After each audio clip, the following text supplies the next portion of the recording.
ਦਰਸ਼ਕੋ break ਤੋਂ ਬਾਅਦ ਆਪਾਂ ਤੁਹਾਨੂੰ ਸਭ ਨੂੰ ਜੀ ਆਇਆਂ ਕਹਿੰਦੇ ਹਾਂ। ਸੋ ਚੌਥੇ ਸੈਗਮੈਂਟ ਦੇ ਵਿੱਚ ਆਪਾਂ ਪਹੁੰਚ ਚੁੱਕੇ ਹਾਂ। ਉਸ ਦੇ ਵਿੱਚ ਆਪਾਂ ਗੱਲਬਾਤ ਕਰਨ ਜਾ ਰਹੇ ਹਾਂ ਕਿ ਫਿਜੀ ਦੇਸ਼ ਨੇ ਆਪਣੇ ਕਰੰਸੀ ਨੋਟਾਂ ਤੇ ਹੋਰ ਇਮੇजेस ਦੇ ਨਾਲ ਇੱਕ ਦਸਤਾਰਧਾਰੀ ਜਿਹੜੀ ਸਿੱਖ ਦਾ ਜਿਹੜਾ ਇਮੇਜ ਹੈ ਉਹ ਲਾਇਆ ਹੈ ਅਤੇ ਇਸ ਤਰ੍ਹਾਂ ਉਹਨਾਂ ਨੇ 100 ਸਾਲ ਤੋਂ ਪਹਿਲਾਂ ਵੀ ਜਿਹੜੇ ਫਿਜੀ ਵਿੱਚ ਗਏ ਸਿੱਖਾਂ ਵੱਲੋਂ ਫਿਜੀ ਦੇ ਵਿਕਾਸ ਵਿੱਚ ਪਾਏ ਗਏ ਯੋਗਦਾਨ ਨੂੰ ਜਿਹੜੀ ਮਾਨਤਾ ਦਿੱਤੀ ਹੈ। ਸੋ ਇਸ ਬਾਰੇ ਆਪਾਂ ਵਿਚਾਰ ਚਰਚਾ ਕਰਨ ਜਾ ਰਹੇ ਹਾਂ ਔਰ ਗੁਰਬਾਣੀ ਵਿਚਾਰਾਂ ਦੀ ਵੀ ਸਾਂਝ ਤੁਹਾਡੇ ਨਾਲ ਪਾਈ ਜਾਏਗੀ। ਸੋ ਅਸੀਂ ਚਾਹਾਂਗੇ ਕਿ ਤੁਸੀਂ ਸਾਡੇ ਨਾਲ ਇਸੇ ਤਰ੍ਹਾਂ ਹੀ ਬਣੇ ਰਹਿਣਾ। ਦੇਖਣ ਸੁਣਨ ਲਈ ਤੁਹਾਡਾ ਸਭ ਦਾ ਬਹੁਤ ਬਹੁਤ ਸ਼ੁਕਰੀਆ ਜੀ। ਰਾਜ ਸਾਹਿਬ ਕੀ ਕਹਿਣਾ ਚਾਹੋਗੇ?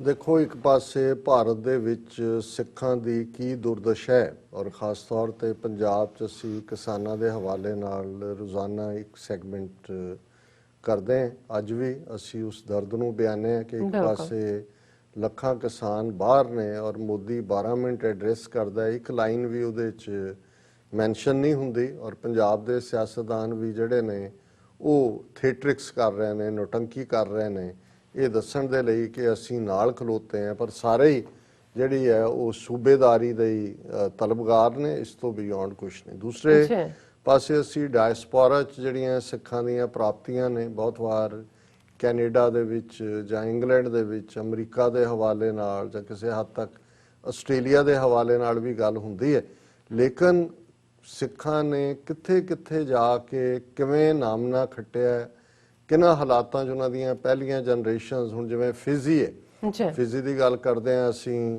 ਕੈਲੀਫੋਰਨੀਆ 'ਚ 2-3 ਗੁਰਦੁਆਰੇ ਨੇ, ਉਹਨਾਂ ਬਾਰੇ ਹੁੰਦਾ ਸੀ ਕਿ ਜੀ ਫਿਜੀ ਦੇ ਸਿੱਖਾਂ ਦੇ ਨੇ ਔਰ ਬੜੀ ਸ਼ਰਧਾ ਔਰ ਪਿਆਰ ਦੇ ਨਾਲ, ਭਾਵੇਂ ਰਹਿਤ ਮਰਿਆਦਾ ਪੱਖੋਂ ਥੋੜੇ ਢਿੱਲੇ ਵੀ ਹੋਣ, ਉਹਨਾਂ ਦਾ ਗੁਰੂ ਦੇ ਉੱਤੇ ਬੜਾ ਵਿਸ਼ਵਾਸ ਸਿੱਧਕ ਰਿਹਾ। ਲੇਕਿਨ ਕਿੰਨੀ ਵੱਡੀ ਕੰਟਰੀਬਿਊਸ਼ਨ ਉਹਨਾਂ ਦੇ ਉੱਤੇ ਹੋਏਗੀ ਔਰ ਫਿਜੀ ਦੇ ਵਿੱਚ ਵੀ ਜਿੱਥੇ ਬੜੀ ਸਖਤ ਗੰਨਿਆਂ ਦੇ ਫਾਰਮਾਂ 'ਚ ਔਰ ਦੂਜੇ ਸਿੱਖਾਂ ਨੇ 19ਵੀਂ ਸਦੀ ਦੇ ਅਖੀਰ 'ਚ ਗਏ, ਬਹੁਤ ਸਾਰੇ 5ਵੀਂ 6ਵੀਂ ਜਨਰੇਸ਼ਨ, ਫਿਰ ਜਦੋਂ ਉੱਥੋਂ ਹਾਲਾਤ ਥੋੜੇ ਬਦਲੇ ਬਹੁਤ ਸਾਰੇ ਨਿਕਲ ਆਏ ਨੇ ਅਮਰੀਕਾ ਔਰ ਦੂਜੇ 'ਚ, ਪਰ ਅਜੇ ਵੀ ਉੱਥੇ ਨੇ ਔਰ ਉੱਥੇ ਇੱਕ ਬੜੀ ਇਸ ਕਿਸਮ ਦੀ ਸੁਸਾਇਟੀ ਜਿਹਦੇ 'ਚ ਜਿਹੜੇ ਹਿੰਦੂ ਵੀ ਗਏ, ਯੂਪੀ ਬਿਹਾਰ ਤੋਂ ਮੁਸਲਮਾਨ ਵੀ ਵੱਡੀ ਗਿਣਤੀ 'ਚ ਗਏ, ਉਹ ਬੜੇ ਸਹਿਚਾਰ ਦੇ ਨਾਲ ਰਹਿੰਦੇ ਨੇ। ਲੇਕਿਨ ਇਹ ਖਬਰ ਮੇਰੀ ਨਜ਼ਰ 'ਚੋਂ ਗੁਜ਼ਰੀ ਕਿ ਕਿਵੇਂ Fiji puts Sikh man on currency note.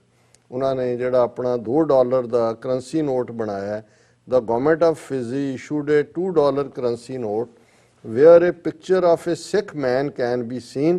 The government of Fiji recognized the contribution of Sikhs and honored Sikhs in the national currency note. ਉਹ ਦਰਸ਼ਕ ਦੇਖ ਸਕਦੇ ਨੇ ਸਕਰੀਨ ਦੇ ਉੱਤੇ ਔਰ ਉਹਦੇ 'ਚ ਉਹਨਾਂ ਨੇ ਕਿਹਾ ਕਿ ਵੀ ਇਹ ਫਿਜੀ ਇੱਕ ਆਈਲੈਂਡ ਹੈ ਔਰ ਉਹਦੇ 'ਚ ਸਿੱਖ they are integral part of the fabric which makes up the country. Sikhs settled in the country over 100 years ago, especially in the Suva and Nassori regions. Sikhs worked in shopkeeping, business and farming while the country was still under British rule. So ਜ਼ਾਹਰ ਹੈ ਕਿ Fiji British colony ਸੀ, ਸੋ ਉੱਥੇ ਗਏ।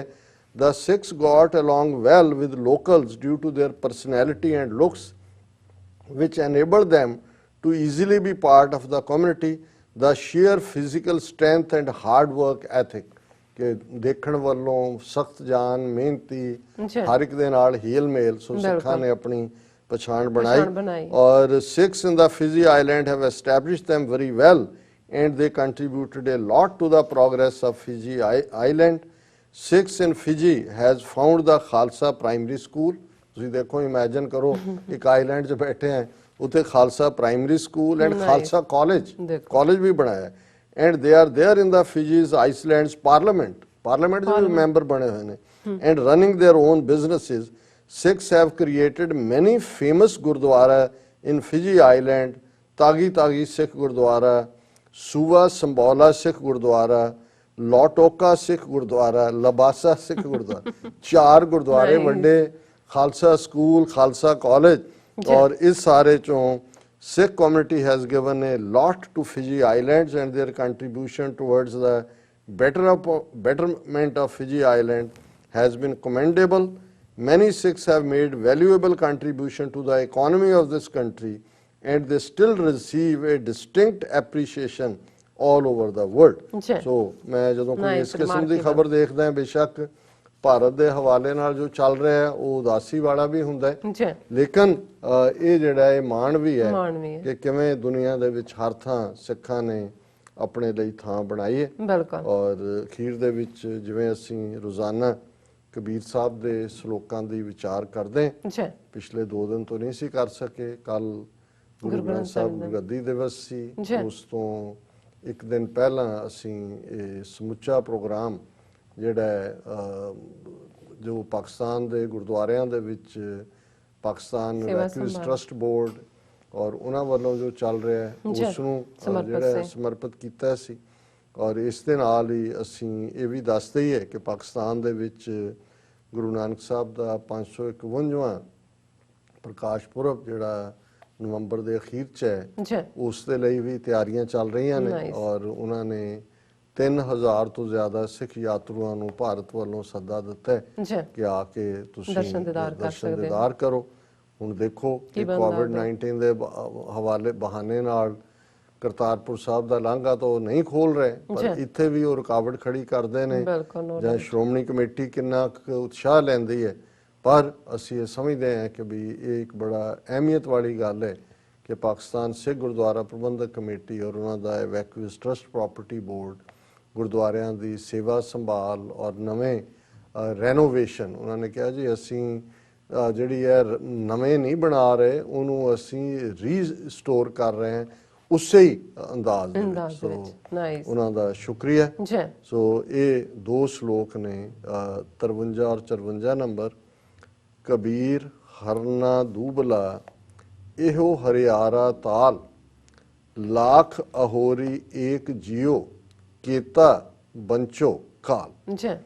ਹੁਣ ਜਿਵੇਂ ਇਹ ਦੱਸਣ ਦੇ ਲਈ ਜਿਵੇਂ ਸੰਤ ਪਿੰਡਾਂ ਵਾਲੇ ਇਹ ਇੱਕ ਦੀਵਾਨ ਦੇ ਵਿੱਚ ਅਕਸਰ ਧਾਰਨਾ ਲਵਾਉਂਦੇ ਸੀ ਕਿ ਭਾਈ ਇਹ ਜਿੰਦ ਕੱਲੀ ਤੇ ਮਗਰ ਇਹਦੇ ਸ਼ਿਕਾਰੀ ਬਥੇਰੇ ਨੇ। ਔਰ ਇਹੀ ਗੁਰਬਾਣੀ ਦਾ ਸ਼ਲੋਕ ਇਸ ਗੱਲ ਵੱਲ ਯਾਦ ਦਹਾਨੀ ਕਰਵਾਉਂਦਾ ਹੈ ਕਿ ਭਾਈ ਇਹ ਜਿਹੜਾ ਜੀਵ ਹੈ, ਹਰਨਾ ਹੈ, ਇਹ ਬੜਾ ਦੁਬਲਾ ਪਤਲਾ ਹੈ, ਬੜਾ ਕਮਜ਼ੋਰ ਹੈ।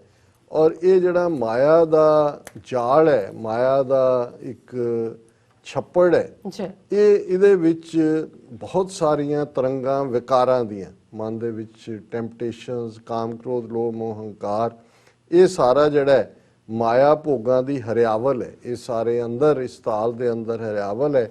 ਔਰ ਇਹ ਕਮਜ਼ੋਰ ਜਿਹਾ ਜੀ ਹੈ, ਮਤਲਬ ਇਹ ਪ੍ਰਭਾਵ ਕਬੂਲਦਾ ਹੈ। ਲੱਖ ਅਹੇਰੀ ਏਕ ਜਿਉ, ਅਹੇਰੀ ਹੁੰਦੇ ਨੇ ਸ਼ਿਕਾਰੀ, ਕਿ ਲੱਖਾਂ ਹੀ ਸ਼ਿਕਾਰੀ ਨੇ ਤੇ ਜੀ ਇਕੱਲਾ। ਜਿਵੇਂ ਸੰਤ ਕਹਿੰਦੇ ਸੀ ਕਿ ਭਾਈ ਇਹ ਜਿਹੜਾ ਇਹ ਇਕੱਲਾ ਜਿੰਦ ਹੈ ਤੇ ਸ਼ਿਕਾਰੀ ਬਥੇਰੇ ਨੇ। ਹੁਣ ਇਹ ਵਿਕਾਰ ਨੇ ਜਿਹੜੇ ਸ਼ਿਕਾਰ ਕਰਨ ਨੂੰ ਫਿਰਦੇ ਨੇ ਕਿ ਇਸ ਦੁਬਲੇ ਜਿਹੜਾ ਜੀੜੇ ਨੂੰ ਕਿਵੇਂ ਢਾਣਾ। ਲੱਖ ਅਹੇਰੀ ਏਕ ਜਿਉ ਕੀਤਾ ਬੰਚੋ ਕਾਲ, ਔਰ ਕਿੰਨਾ ਕੁ ਸਮਾਂ ਜਿਹੜਾ ਮੈਂ ਬਚ ਸਕਦਾ। ਹੁਣ ਇਹ ਰੱਬ ਦੇ ਅੱਗੇ ਹੈ ਕਿ ਭਾਈ ਮੈਂ ਇਸ ਵਿਕਾਰਾਂ ਦੇ ਚਿੱਕੜ ਵਿੱਚ ਧੱਸਿਆ ਹੋਇਆ, ਜਿਹਨੂੰ ਅਸੀਂ ਬਾਣੀ 'ਚ ਪੜ੍ਹਦੇ ਹਾਂ, ਤਿਤ ਸਰਵਰੜੈ ਭਈਲੇ ਨਿਵਾਸਾ, ਪਾਣੀ ਪਾਵਕ ਤਿਨੇ ਕੀਆ, ਪੰਕਜ ਮੋਹ ਪਗ ਨਹੀਂ ਚਾਲੇ, ਹਮ ਦੇਖਾ ਤੈ ਡੂਬੀਲੇ। ਕਿ ਵੀ ਇਹ ਸਰਵਰ, ਛੱਪੜ, ਸਰੋਵਰ, ਇਹ ਮਾਇਆ ਦੇ ਸਰੋਵਰ ਵਿੱਚ ਅਸੀਂ ਫਸੇ ਹੋਏ। ਤਿਤ ਸਰਵਰੜੈ ਭਈਲੇ ਨਿਵਾਸਾ, ਅਸੀਂ ਰਹਿੰਦੇ। ਪਾਣੀ ਪਾਵਕ ਤਿਨੇ ਕੀਆ, ਹੁਣ ਆਮ ਸਰੋਵਰ ਦੇ ਵਿੱਚ ਪਾਣੀ ਹੁੰਦਾ ਹੈ, ਇੱਥੇ ਗੁਰੂ ਸਾਹਿਬ ਕਹਿੰਦੇ ਨੇ ਕਿ ਅੱਗ ਹੈ, ਇਹ ਅੱਗ ਦਾ ਸਮੁੰਦਰ ਹੈ ਜਿਹਦੇ ਚ ਅੱਗ ਦਾ ਸਰੋਵਰ ਹੈ। ਪਾਣੀ ਪਾਵਕ ਤਿਨੇ ਕੀਆ, ਪੰਕਜ ਮੋਹ ਪਗ ਨਹੀਂ ਚਾਲੇ, ਕਿ ਅਸੀਂ ਇਸ ਮਾਇਆ ਦੇ ਸਰੋਵਰ ਵਿੱਚ ਫਸੇ ਔਰ ਮੋਹ ਦੇ ਚਿੱਕੜ ਵਿੱਚ, ਪੰਕਜ ਕਹਿੰਦੇ ਨੇ ਚਿੱਕੜ ਨੂੰ, ਕਿ ਇਹ ਮੋਹ ਦਾ ਚਿੱਕੜ। ਹੁਣ ਤੁਸੀਂ ਦੇਖੋ ਚਿੱਕੜ ਜਦੋਂ ਫਸ ਜਾਓ ਕੀ ਹੁੰਦਾ ਹੈ, ਪੱਗ ਨਹੀਂ ਚਾਲੇ, ਕਿ ਪੈਰ ਅੱਗੇ ਤੁਰਦਾ ਹੀ ਨਹੀਂ ਹੈ। ਹਮ ਦੇਖਾ ਤੈ ਡੂਬੀਲੇ, ਕਿ ਦੇਖਦੇ ਹਾਂ ਅਸੀਂ ਇਸ ਮਾਇਆ ਦੇ ਸਮੁੰਦਰ ਵਿੱਚ ਡੁੱਬ ਰਹੇ। ਹਮ ਦੇਖਾ ਤੈ ਡੂਬੀਲੇ, ਮਨ ਏਕ ਨ ਚੇਤਸ ਮੂੜ ਮਨਾ, ਇਹ ਮੇਰੇ ਮੂਰਖ ਮਨ, ਇੱਕ ਵਾਹਿਗੁਰੂ ਨੂੰ, ਇੱਕ ਰੱਬ ਨੂੰ ਤੂੰ ਯਾਦ ਨਹੀਂ ਕਰਦਾ। ਮਨ ਏਕ ਨ ਚੇਤਸ ਮੂੜ ਮਨਾ, ਹਰ ਬਿਸਰਤ ਤੇਰੇ ਗੁਣ ਗਲਿਆ, ਕਿ ਜਦੋਂ ਰੱਬ ਭੁੱਲ ਜਾਂਦਾ ਹੈ ਤੇ ਜਿਹੜੇ ਰੱਬ ਦੇ ਦਿੱਤੇ ਗੁਣ ਹੁੰਦੇ ਨੇ ਉਹ ਵੀ ਗਲ ਜਾਂਦੇ। ਔਰ ਇਹੀ ਕਬੀਰ ਸਾਹਿਬ ਯਾਦ ਦਹਾਨੀ ਕਰਵਾ ਰਹੇ ਨੇ ਕਿ ਭਾਈ ਕੇਤਾ ਬੰਚੋ ਕਾਲ, ਮੈਂ ਕਿੰਨੀ ਕੁ ਦੇਰ ਬਚ ਸਕਦਾ ਜੇ ਰੱਬ ਦੀ ਰਹਿਮਤ ਨਾ ਹੋਏ, ਜਾਂ ਮੈਂ ਰੱਬ ਦੇ ਨਾਂ ਨੂੰ ਦੀ ਉਸ ਕਵਚ ਨੂੰ ਪਹਿਨ ਨਾ ਲਵਾਂ, ਉਹਦੇ ਚਰਨ ਘੁੱਟ ਕੇ ਨਾ ਫੜ ਲਵਾਂ। ਔਰ ਦੂਸਰਾ ਕਿਵੇਂ ਇਸ ਤੋਂ ਬਚਣਾ, ਸਿਰਫ ਇੱਕ ਚੰਗੀ ਥਾਂ ਤੇ ਜਿਵੇਂ ਬ੍ਰਾਹਮਣਾਂ ਦਾ ਵਿਸ਼ਵਾਸ ਉਹਨਾਂ ਨੇ ਬਣਾਇਆ ਅੱਜ ਵੀ ਹੈ, ਗੰਗਾ ਪਵਿੱਤਰ ਹੈ, ਗੰਗਾ 'ਚ ਨਹਾਉਣ ਨਾਲ ਪਾਪ ਧੋਤੇ ਜਾਂਦੇ ਨੇ। ਹੁਣ ਕਬੀਰ ਸਾਹਿਬ ਤੇ ਰਹਿੰਦੇ ਹੀ ਬਨਾਰਸ 'ਚ ਸੀ, ਗੰਗਾ ਦੇ ਕੰਢੇ, ਤੇ ਕਬੀਰ ਸਾਹਿਬ ਨੇ ਅਗਲੇ ਸ਼ਲੋਕ 'ਚ ਕਿਹਾ, ਕਬੀਰ ਗੰਗਾ ਤੀਰ ਜੋ ਘਰ ਕਰੇ, ਪੀਵੇ ਨਿਰਮਲ ਨੀਰ, ਬਿਨ ਹਰ ਭਗਤ ਨਾ ਮੁਕਤ ਹੋਏ, ਇਉਂ ਕਹਿ ਰਮੇ ਕਬੀਰ। ਤੀਰ ਕਹਿੰਦੇ ਨੇ ਕੰਢੇ ਨੂੰ। ਕਬੀਰ ਸਾਹਿਬ ਕਹਿੰਦੇ ਨੇ ਕਿ ਬੇਸ਼ੱਕ ਆਪਣਾ ਘਰ ਜਿਹੜਾ ਹੈ ਉਹ ਗੰਗਾ ਦੇ ਕੰਢੇ ਤੇ ਬਣਾ ਲਓ, ਗੰਗਾ ਦੇ ਕੰਢੇ ਤੇ ਘਰ ਹੋਏ। ਕਬੀਰ ਗੰਗਾ ਤੀਰ ਜੋ ਘਰ ਕਰੇ, ਬੇਸ਼ੱਕ ਤੁਹਾਡਾ ਘਰ ਗੰਗਾ ਦੇ ਕੰਢੇ ਤੇ ਹੋਏ, ਪੀਵੇ ਨਿਰਮਲ ਨੀਰ। ਉਦੋਂ ਤਾਂ ਨਿਰਮਲ ਹੋਣਾ 600 ਸਾਲ ਪਹਿਲਾਂ, ਹੁਣ ਤਾਂ ਗੰਦਗੀ ਨਾਲ ਭਰਿਆ ਦੁਨੀਆ ਤੋਂ। ਜਿਹੜਾ ਫਰਾਂਸ ਤੋਂ ਦੂਜਾ ਪੈਸੇ ਲੈਂਦੇ ਨੇ ਕਿ ਵੀ ਅਸੀਂ ਗੰਗਾ ਨੂੰ ਪਿਉਰੀਫਾਈ ਕਿਵੇਂ ਕਰਨਾ, ਪਰ ਕਬੀਰ ਸਾਹਿਬ ਕਹਿੰਦੇ ਨੇ ਕਿ ਭਾਈ ਘਰ ਵੀ ਤੁਹਾਡਾ ਗੰਗਾ ਦੇ ਕੰਢੇ ਹੋਏ ਤੇ ਤੁਸੀਂ ਸਾਫ਼ ਗੰਗਾ ਦਾ ਪਾਣੀ ਵੀ ਪੀਂਦੇ ਹੋਵੋ, ਬਿਨ ਹਰ ਭਗਤ ਨਾ ਮੁਕਤ ਹੋਏ। ਪਰ ਇੱਕ ਗੱਲ ਯਾਦ ਰੱਖੋ ਕਿ ਗੰਗਾ ਕਿਸੇ ਕੰਮ ਦੀ ਨਹੀਂ, ਨਾ ਹੀ ਇਹਦੇ ਪਾਣੀ ਨੇ ਤੁਹਾਨੂੰ ਮੁਕਤੀ ਦੇਣੀ ਹੈ।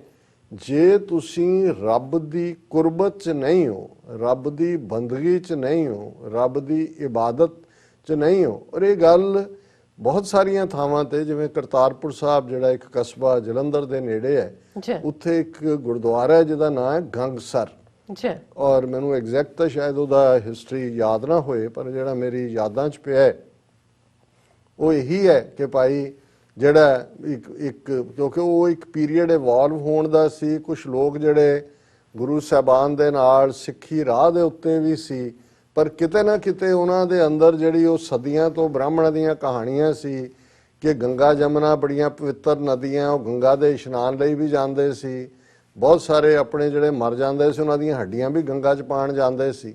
ਔਰ ਇਸ ਕਿਸਮ ਦਾ ਜਿਹੜਾ ਉਹ ਕੋਈ ਹੋ ਕੇ ਆਇਆ ਉੱਥੋਂ, ਔਰ ਉਹਨੇ ਜਾਣਾ ਸੀ ਉੱਥੇ, ਔਰ ਉਹਨੇ ਕਿਹਾ ਗੁਰੂ ਸਾਹਿਬ ਨੂੰ। ਹੁਣ ਗੁਰੂ ਸਾਹਿਬ ਦਾ ਤਰੀਕਾ ਜਿਵੇਂ ਇੱਕ ਸਾਰਿਆਂ ਨੂੰ ਸਮਝਾਉਣ ਦਾ ਵੀ ਹੁੰਦਾ ਸੀ, ਉਹਨੂੰ ਗੁਰੂ ਸਾਹਿਬ ਨੇ ਇੱਕ ਗੜਵਾ ਦਿੱਤਾ। ਉਹਨੇ ਕਿਹਾ ਅੱਛਾ ਤੂੰ ਜਾਣਾ?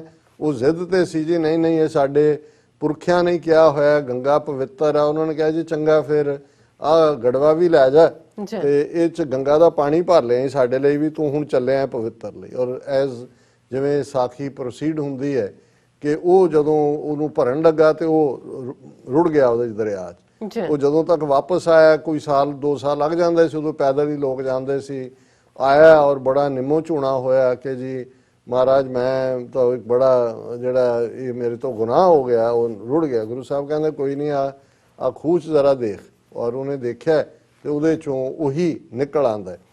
ਇਹ ਦੱਸਣ ਦੇ ਲਈ ਕਿ ਭਾਈ ਇਹ ਜਿਹੜਾ, ਔਰ ਜਿਹਨੂੰ ਗੁਰੂ ਅਮਰਦਾਸ ਜੀ ਦੀ ਬਾਣੀ ਦੀ ਇੱਕ ਫਰਮਾਨ ਹੈ ਕਿ ਗੰਗਾ ਜਮਨਾ ਸਰਸਵਤੀ ਗੋਦਾਵਰੀ ਸੇ ਕਰੇ ਉਦਮ ਧੂੜ ਸਾਧੂ ਕੀ ਤਾਈ। ਕਿ ਆ ਹੁਣ ਚਾਰੋਂ ਹੀ ਪਵਿੱਤਰ ਇਹਨਾਂ ਦੇ ਦਰਿਆ ਨੇ, ਗੰਗਾ ਜਮਨਾ ਸਰਸਵਤੀ ਗੋਦਾਵਰੀ। ਗੁਰੂ ਸਾਹਿਬ ਕਹਿੰਦੇ ਨੇ ਵੀ ਚਾਰੋਂ ਦਰਿਆ ਕਿਸੇ ਰੱਬ ਦੇ ਬੰਦੇ ਨੂੰ ਲੱਭਦੇ ਫਿਰਦੇ ਨੇ ਨਦੀਆਂ, ਤੇ ਕਰੇ ਉਦਮ ਧੂੜ ਸਾਧੂ ਕੀ ਤਾਈ।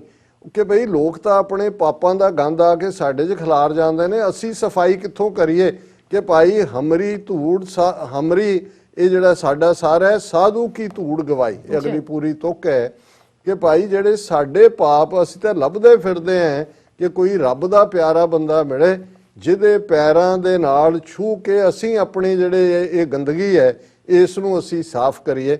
ਸੋ ਕਬੀਰ ਸਾਹਿਬ ਇਹੀ ਯਾਦ ਕਰਵਾਉਂਦੇ ਨੇ, ਕਬੀਰ ਗੰਗਾ ਤੀਰ ਜੋ ਘਰ ਕਰੇ, ਪੀਵੇ ਨਿਰਮਲ ਨੀਰ, ਬਿਨ ਹਰ ਭਗਤ ਨਾ ਮੁਕਤ ਹੋਏ, ਇਉਂ ਕਹਿ ਰਮੇ ਕਬੀਰ। ਕਬੀਰ ਸਾਹਿਬ ਕਹਿੰਦੇ ਨੇ ਨਾ ਗੰਗਾ ਦੇ ਕੰਢੇ ਰਹਿਣ ਨਾਲ, ਨਾ ਉਹਦਾ ਪਾਣੀ ਪੀਣ ਨਾਲ ਜਿਹੜਾ ਉਹ ਸਫਾਈ ਹੁੰਦੀ ਹੈ ਜਾਂ ਰੱਬ ਮਿਲਦਾ ਕਿ ਭਾਈ ਅਲਟੀਮੇਟਲੀ ਰੱਬ ਦੀ ਬੰਦਗੀ ਹੈ। ਤੇ ਕਬੀਰ ਸਾਹਿਬ ਕਹਿੰਦੇ ਨੇ ਕਿ ਭਾਈ ਮੈਂ ਇਹੀ ਗੱਲ ਕਹਿ ਕੇ, ਭਾਈ ਜਿਵੇਂ ਉਹ ਹੁੰਦਾ ਸੀ ਕਿ ਰਮੇ ਕਬੀਰ ਵੀ ਮੈਂ ਤੁਰਦਾ, ਹੁਣ ਸਚਾਈ ਇਹ ਹੈ ਕਿ ਉਹ ਗੰਗਾ ਹੋਏ ਜਾਂ ਦੁਨੀਆ ਦੇ ਕਿਸੇ ਕੰਢੇ ਤੇ ਤੁਸੀਂ ਹੋ, ਰੱਬ ਨੂੰ ਮਿਲਣ ਲਈ ਰੱਬ ਦੀ ਯਾਦ ਦੇ ਨਾਲ ਜੁੜਨਾ, ਇਬਾਦਤ ਦੇ ਰਾਹੀਂ ਰੱਬ ਮਿਲਦਾ ਹੈ, ਉਸ ਦੀ ਕੁਰਬਤ ਹੁੰਦੀ ਹੈ। ਜੀ ਸੋ ਇਹ ਅੱਜ ਦਾ ਜੀ ਵਿਚਾਰ। ਡਾਕਟਰ ਸਾਹਿਬ ਤੁਹਾਡਾ ਬਹੁਤ ਬਹੁਤ ਸ਼ੁਕਰੀਆ, ਤੁਸੀਂ ਅੱਜ ਦੇ ਅਹਿਮ ਇਸ਼ੂ ਤੇ ਅੱਜ ਦਾ ਵਿਚਾਰ ਸਾਡੇ ਦਰਸ਼ਕਾਂ ਨਾਲ ਸਾਂਝਾ ਕੀਤਾ। ਸੋ ਇਸ ਨਾਲ ਆਪਣੇ ਵਿਊਅਰਸ ਕੋਲ ਨੇ ਇਜਾਜ਼ਤ। ਵਿਊਅਰਸ ਸਾਡੇ ਪ੍ਰੋਗਰਾਮ ਦਾ ਸਮਾਂ ਇੱਥੇ ਹੀ ਸਮਾਪਤ ਹੁੰਦਾ। ਤੁਸੀਂ ਆਪਣੀ ਰਾਏ ਤੇ ਸੁਝਾਅ ਸਾਨੂੰ ਭੇਜਣਾ ਭੁੱਲਣਾ ਸਾਡੇ ਇਸ ਪਤੇ ਤੇ SOS@tv4.tv ਤੇ ਅਸੀਂ ਆਪਣਾ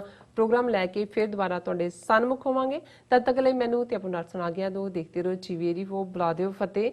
ਵਾਹਿਗੁਰੂ ਜੀ ਕਾ ਖਾਲਸਾ, ਵਾਹਿਗੁਰੂ ਜੀ ਕੀ ਫਤਿਹ। ਰੱਬ ਰਾਖਾ।